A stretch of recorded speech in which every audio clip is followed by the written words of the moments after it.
আমি যখন বেস্টিকে ট্রিট কলেজে জাস্ট একটা প্রপোজাল পেয়েছি বলে বেস্টিকে নাকি ট্রিট দিতে হবে, এটা কোনো কথা?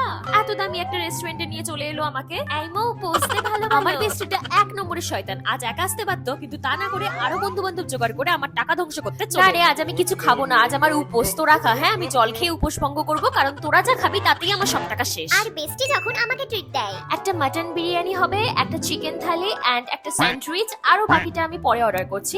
এই তোরা কি খাবি বল? আরে আমরা fried rice and chilli chicken খাবো। দেখি তো স্পেশাল চিংড়ি মাছের মালাইকারিটা কেমন করেছে। Wow great. চিকেন কষাটাও দুর্দান্ত হয়েছে, তার সাথে চাটনি। আজ তো একদম মন খুলে খাবো। বেস্টি, সেদিনকার কথা মনে আছে যেদিন আমি ট্রিট দিয়েছিলাম? আমার টাকায় তো তোরা সবাই মিলে মন খুলে খেয়েছিলি, আর আজ আমার টার্ন, আমি যা মন চাই তাই খাবো। দাদা এদিকে ডাব চিংড়ি, সর্ষে ইলিশ এন্ড চিকেন পকোড়ায় 3টে আইটেম আরো দেন। দেখ কেমন লাগে, দেখি দেখি এবার রসগোল্লাটাও খায়। কতদিন পর মন শান্তি করে খেলাম। বেস্টিকে আজ উচিত শিক্ষা দিয়েছি। হি হি হি।